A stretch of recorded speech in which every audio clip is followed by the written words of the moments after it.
In sports, Ohio baseball hosts Northern Illinois in a big-time MAC matchup. Newswatch starts right now.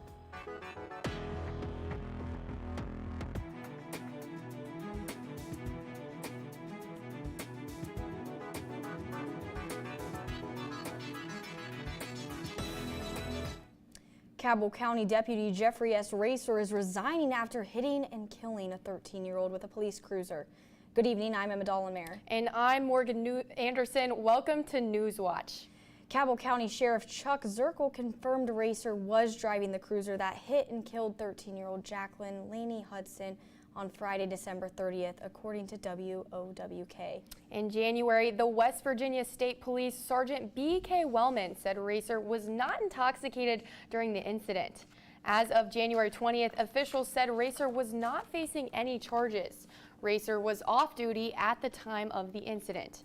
Cabell County deputies said the West Virginia Sheriff's Association chose the Kanawha County Sheriff's Office to investigate internal policy violations regarding to the incident. Today, Sheriff Zirkle said he cannot speak about further matters regarding Racer's resignation due to pending litigation. Outrage is growing in the community on Racer's status. Currently, there is a petition with over 1,300 signatures calling for charges against Racer. Ironton has a new police chief. Danny Johnson was sworn in yesterday after 28 years with the department. Chief Johnson plans to focus on improvements within the department, including updating Ironton's body cam technology for transparency. Drug charges out of Belmont County. 3 people were arrested on drug charges after St. Clairsville Police Department executed multiple search warrants. WTOV reports the Belmont County Sheriff's Office and St. Clairsville Police searched the home along 44th Street in Bel Air last Wednesday. They discovered drug paraphernalia, cash, and a quarter pound of meth. 45-year-old Sabrina Holloway was arrested in connection. The 2 agencies completed another raid 2 days later, arresting 28-year-old Trinity Luz and 31-year-old Ryan Trice. They seized more than 1 pound of meth, approximately 50 grams of cocaine, and 600 pressed fentanyl pills. Tourism efforts are changing in Ohio. A new strategy would introduce a new agency to attract businesses and tourists to the state. Governor Mike DeWine is proposing the change as part of his 2-year state budget plan. According to DeWine, both the state tourism and job development agencies are the same, managed by the Ohio Department of Development. If the plan passes, a new agency called the State Marketing Office would oversee state and tourism marketing. The temperature was nice today, but I did see some rain on my walk to lunch earlier. Forecaster Emily Dietz joins us to break down what we're seeing today. Emily? Thank you. Athens currently is sitting around 77 degrees with some partly cloudy skies. We saw a couple clouds earlier today which brought over that rain. Those kind of cleared up in the mid to late afternoon, bringing some beautiful blue skies, but more clouds are going to be rolling into the area. Over the past 24 hours, temperatures really dropped in Athens, Lancaster, Zanesville, and Newark area, reaching an overnight low down into the 40s, but those really picked up today. Not as quite as hot as yesterday, since we had a couple clouds, but those reached an 80s of yesterday. And today we saw highs in Athens of 79, Lancaster of 70, as well as Newark and Zanesville at a high of 73. A lot of that was because of this high pressure system that's currently sitting over the Appalachian Mountains right now. That was a really big high pressure extensive system that really brought in those beautiful blue skies earlier this week, and tonight we can expect to see about a low of 56 degrees and a 60% chance of showers as low pressure will move in, bringing in some rain. Morgan? Thanks, Emily. The Wellston Fire Academy is getting new equipment thanks to a grant awarded by the energy company TC Energy. The Fire Academy is receiving a $50,000 grant to purchase 4 new pieces of equipment to simulate liquid and gas fires in dumpsters, gas meters, propane tanks, and valve flanges. These props help firefighters learn how and when to put the flames out, along with how to stop the leak that is fueling the fire.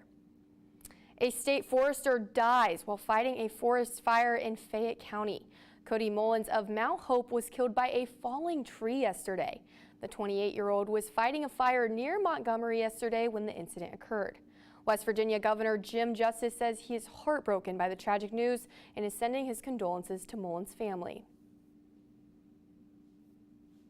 A historic day for Ohio today. 3 black women become the first trio to be members of Cleveland's fire department in more than 20 years. DeLon Dillard has more on the historic moment. They say seeing is believing, right? But what happens if you never see it? I didn't even see black people as firefighters when growing up. Yet, somehow, Brooklyn Sistrunk believed and ultimately became a firefighter. You don't have to look a certain way and be from a certain place to do this job. I'm not a manly female at that, but I still get the job done. Yolanda McKay and Alon Grissom's goal was tested by fire too. And as a child, I always wanted to be a firefighter. I always thought firefighters looked so cool in the big red trucks. I never really saw anyone who looked like me that was a firefighter, so I didn't really think it was a realistic dream for me to have. People still told me no, I couldn't do it. I'm kind of a go against the grain. Like, oh, you tell me no, I'm going to show you differently. These three ladies just became Cleveland firefighters within the past 3 years. And out of the 764 members in the department, they are the only black women. I'm told it's been over 20 years since the department had black women in its rank and file. Knowing the nature of the role and the responsibilities of the role, did that intimidate you or deter you at all? Not at all. If anything, that made me want to do it more. The faith I have in myself is that I can do this job. I can succeed in this job. I can, you know, lift the heavy stuff just like the guys. In fact, women in general make up only 2% of Cleveland firefighters, according to department data. The females don't see themselves in the department that they see every day. So if you walk in any fire station, most likely you're going to walk into an all-male crew. You see firefighters at the scene, you're going to see an all-male crew. To change that, Luke says he's planning community events to build a stronger bond between the department and the city. Public training days are also on the table so more women can see the ins and outs of the role. I think we can all agree that somebody that you feel an affinity to, somebody you feel more comfortable with, they'll more quickly be able to probably calm you down, get information from you, and facilitate whatever you need. And most of all, so women and young girls can see themselves in firefighters and believe they can do it too. Sometimes people find out, oh, you're a firefighter? And I say, yeah, I didn't think I could do that. I'm like, you can do whatever you put your mind to. Delon Dillard, News 5. Coming up, what charges a former Air National Guardsman is facing in connection with a massive leak of classified documents. And next, we sit down with a Post reporter to talk about a new sustainability initiative at Ohio University. High pressure moving away from our area and low pressure coming in, bringing in some rain. What that means and more for us and later this week when Newswatch returns. I'm Keira Knightley. I've acted in a lot of films set in World War II, and yet I've never actually looked into what my own family went through. How did they move that many people secretly? Because Grandma Jan was good at her job. Because Jan was good at her job. Your grandfather, Mac, was involved in one of the most important opening campaigns of the war in Europe. Enough to keep it lively. Yeah, yeah, that's sort of the most amazing understatement I've ever heard. My grandparents' war. Tuesday at 9 on WOUB. This was incredible! On Finding Your Roots, actor Essie Pather-Murkerson. I've always wanted to know where we came from. Film director Ava DuVernay. Fascinating that your whole history is just blank. And musician Questlove. Until an hour ago, I didn't know who I was. Slavery. I'm blown away. Impacts family history. He's white. In unexpected ways. You hit the jackpot. Finding Your Roots. Tuesday at 8 on WOUB. On episode 3 of La Frontera, I'm going back to the middle of the map and exploring from Arizona and Sonora to Chihuahua and New Mexico, where an architect is rethinking spaces to bring communities together. Researchers place cameras along the most biodiverse stretch of the border to get stunning pictures of wildlife. And I eat some famous Mennonite cheese that feels like I'm going back in time. Monday at 9 on WOUB. One of nature's greatest displays of might is the most iconic waterfall in the world. It's a force that shaped the region and created a natural realm unlike any other. As you travel upriver, the modern world seems to fall away. It feels like a trip back in time. Discover the many wonders of Niagara Falls. Wednesday at 8 on WOUB.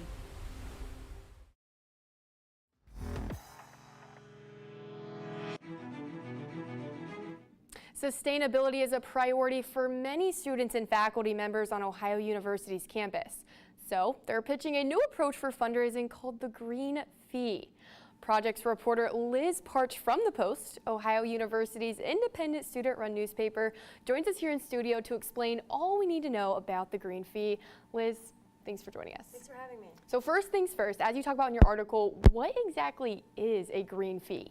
Yeah, so a green fee is a fee attached to tuition that acts as a revolving fund for sustainability projects on campus. And so building off of that, what's happening on campus right here, right now with advocacy for those green fees? Yeah, so currently a student called Caden Hibbs is kind of working on sparking this conversation. He first heard about it back in 2016 when a former student had attempted to do that as well. However, at the time, it kind of got dismissed because the Board of Regents didn't really want to add a new fee on top of increasing tuition. So right now, he's just trying to kind of spark this conversation in his circles at Student Senate and at the Office of Sustainability. And his next steps is really just trying to gauge how students feel about it. He's trying to put together a survey, kind of asking if they would want a green fee, to kind of give it as an argument to the university, as we really do care about sustainability on campus. Of course, and so for students like Caden, why is the green fee so important for those sustainability projects? So currently at the Office of Sustainability, there is zero funding for projects on campus. 96% of their budget goes to things like salaries for the employees, and the 4 to 5 remaining go to things like educational opportunities, special events, things of that sort of nature. So as you can see, there's no really room for sustainability project funding. In their 2021 Sustainability and Climate Action Plan, they have pitched the revolving fund as a way to kind of help student projects, but it just hasn't really happened yet. Interesting. And with that margin being so small and basically having almost close to 0% in that budget, how are students right now on campus funding their sustainability projects that they want to get involved in? Yeah, so that's a really interesting question because I think a lot of students are asking the same question. In my article, I interviewed Lily Schaefer, who's trying to implement a bee pollination garden at OU. However, she's really exhausted a lot of her efforts. She's looked into grant funding at the Honors Tutorial College. However, that's very broad and it's given to a lot of students, so she didn't really feel like she would get it. She's looked into other funding, like grant funding. However, it takes a very long time for it to come through, and wouldn't come in until after her project would need to be done. So really, she's just torn between either she's going to have to fund it through her own means, her own pockets, or she's going to have to give up the project. Wow, interesting perspective you have there, and if anyone, we can read that story to find out more, so thank you so for much. taking the time to do that. If you've ever wanted to learn more about Liz's story and the Green Fee, you can head over to thepost.athens.com and take a look under the projects section. Looks like I'm back again, and with that being said, you can find Liz's article there, and we have seen some awfully nice temperatures flipping over to weather this week, and I'm hoping to see more of it as we head into the weekend. What should we be expecting, Emily, as we look at the weekend?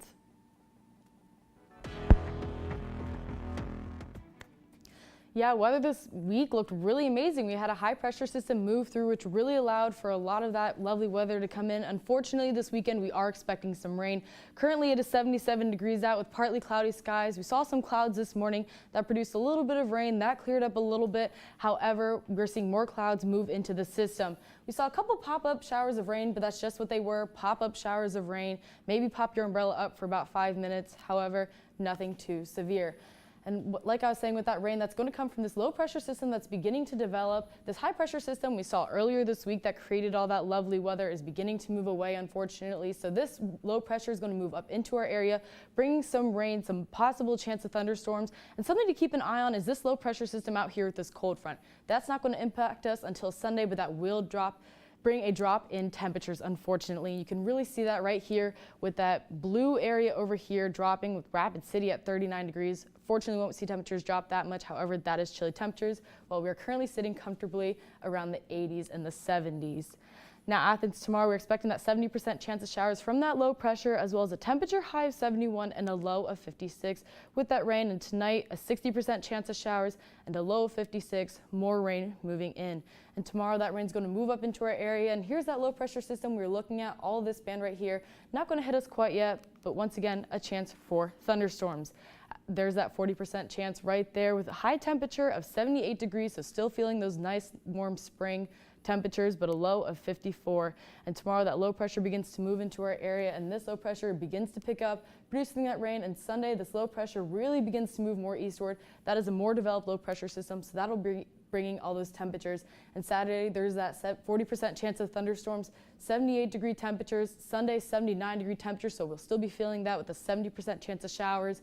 But those will drop off as we move into Monday with a 40% chance of showers and a low of 52 as that cold front is moving away from us.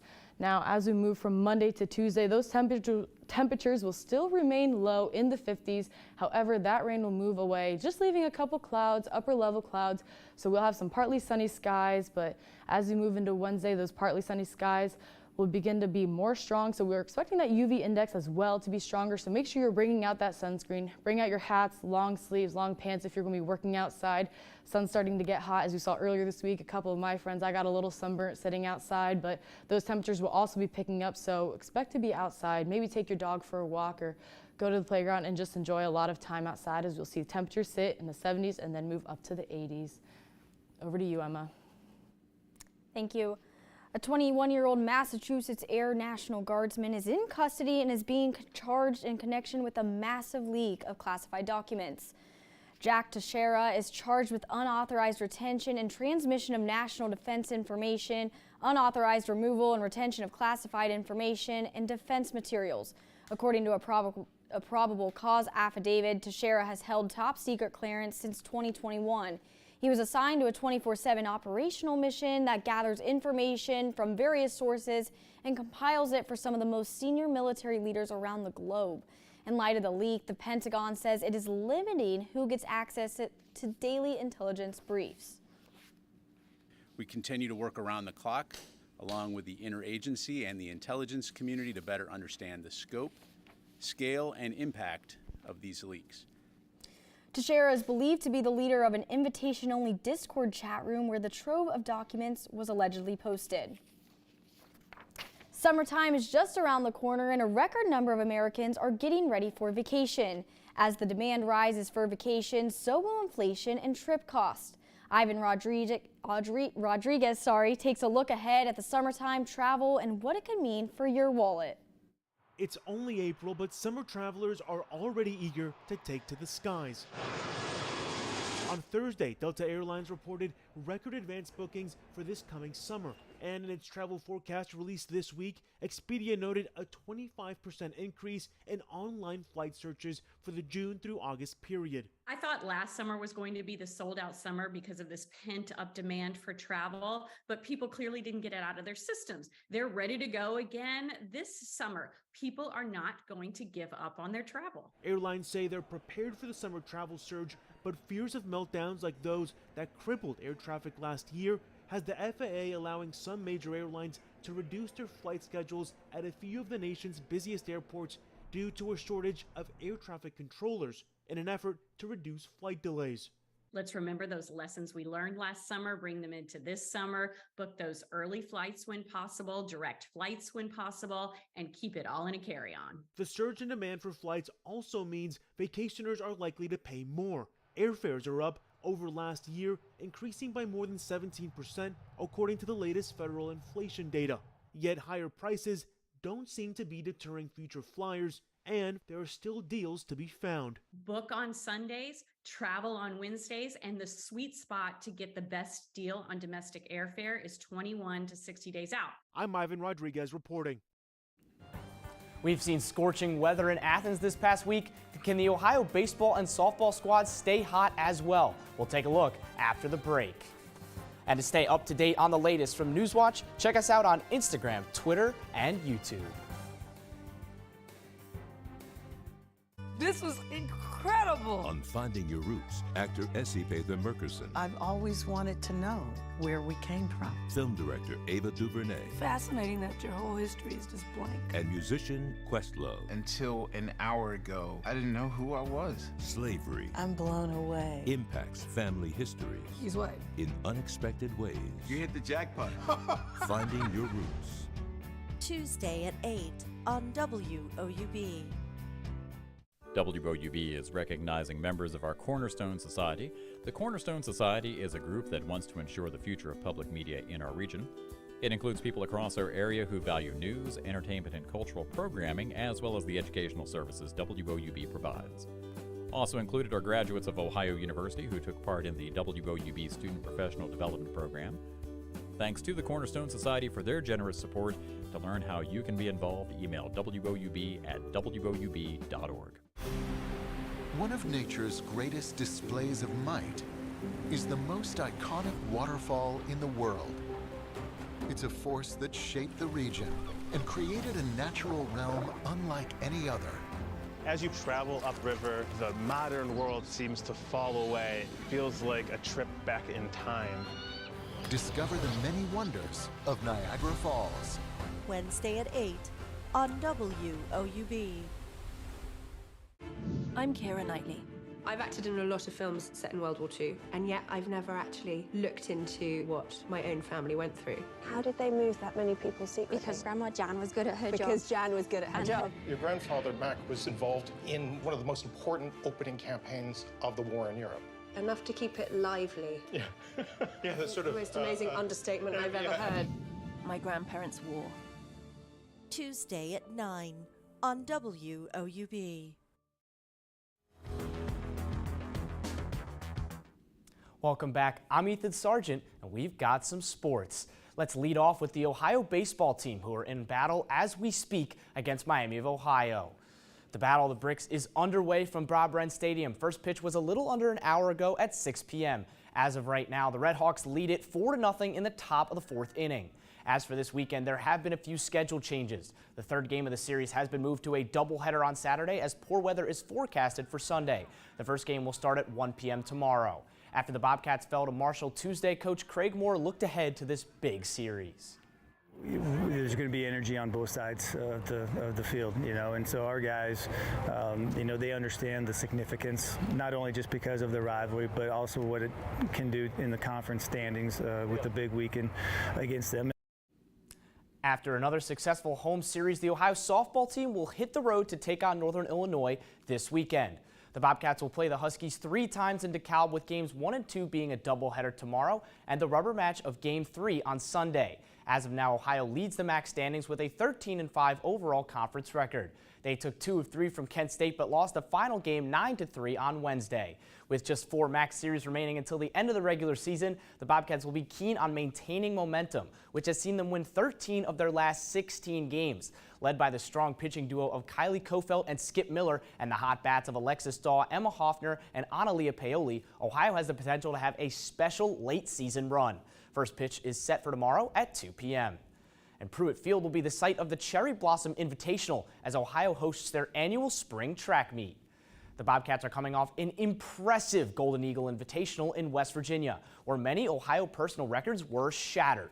Notably, freshman Josie Narum took home first place in the 100 meters with a time of 12.1 seconds. Fifth-year senior Autumn Mohan took home a triple crown of victories, winning the shot put, discus, and hammer throw. Mohan, along with 4 other graduating seniors, will be honored tomorrow. Field events will begin at 10 a.m. and running events start at 11. To cap off a busy Saturday in Athens, Ohio's football team will host their spring game at Peden Stadium. After Ohio finished with 10 wins for the first time since 2011, expectations are sky high for 2023. With returning stars like quarterback Curtis Rourke, wide receiver Sam Wiglitz, and linebackers Keith Thompson and Bryce Houston, Ohio retains a collection of talent from last year. Their goal, a first MAC title since 1968. The big question tomorrow, will we see Curtis Rourke? He's still recovering from a torn MCL late last season against Ball State. Bobcat fans will be eager to see their star quarterback in action. Kickoff is at 11 a.m. Central Ohio has a new professional sports franchise, the Columbus Fury. The Fury will become Columbus's first women's professional sports franchise, joining the newly inaugurated Pro Volleyball Federation. The Fury will play 12 of their 24 regular season games at their new home of Nationwide Arena, which also houses the Blue Jackets. Co-owners Jeff and Beth Gilger unveiled the team's brand and logo Wednesday afternoon at Nationwide. Columbus Mayor Andrew Ginther said the future of the city is running through this incredible new partnership, end quote. Athens native and Cincinnati Bengals quarterback Joe Burrow has since established his monetary support for the new league. Parents Robin and Jim Burrow serving as founding partners for the league. The league will begin play in 2024 with teams already set for Omaha, Atlanta, and Grand Rapids. That's all I've got. Thanks, Ethan. The surprising benefits of bringing nature indoors, next on Newswatch. And finally, next time on Antiques Roadshow from Boise, see books. Oh, that is so fabulous that people really keep enjoying these. And booze collectibles. Whiskey collectibles are really hot right now. Wow, that's too much. That surprises me. It's Antiques Roadshow, next time from the Idaho Botanical Garden. Monday at 8 on WOUB. Here's what's new this month with Passport. Once upon a time in Merry England, there lived a boy called Tom. We've got time, but maybe Christian doesn't.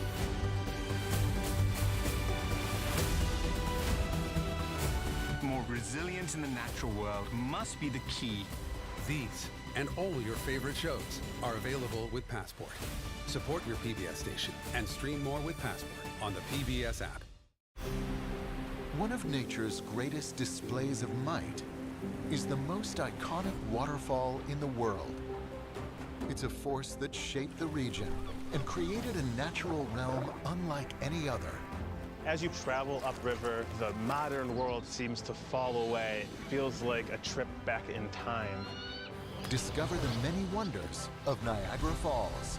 Wednesday at 8 on WOUB. This was incredible. On Finding Your Roots, actor Essie Pather Murkerson. I've always wanted to know where we came from. Film director Ava DuVernay. Fascinating that your whole history is just blank. And musician Questlove. Until an hour ago, I didn't know who I was. Slavery. I'm blown away. Impacts family history. He's what? In unexpected ways. You hit the jackpot. Finding Your Roots. Tuesday at 8 on WOUB.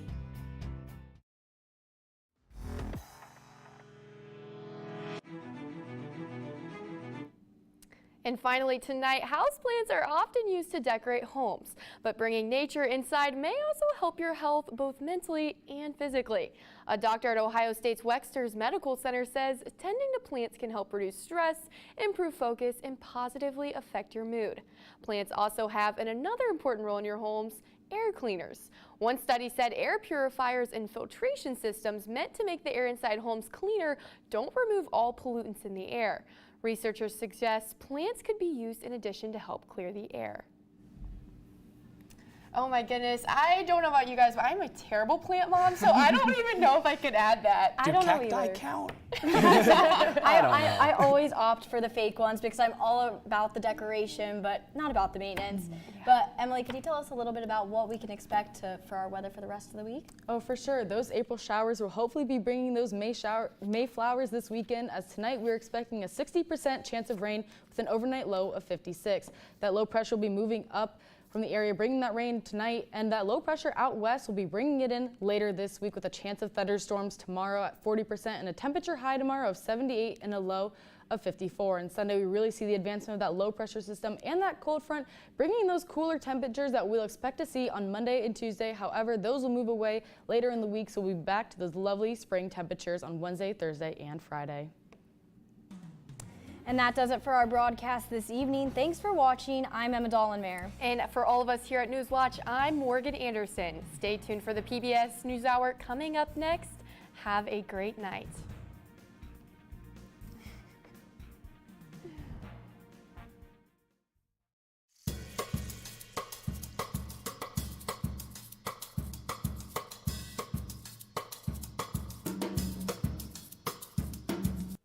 Support comes from Goldsberry Wealth Strategies in Athens and Parkersburg, focusing on helping people achieve a life well lived with a custom strategy. Information at goldsberrywealth.com. Raymond James Financial Services Incorporated, member FINRA, SIPC.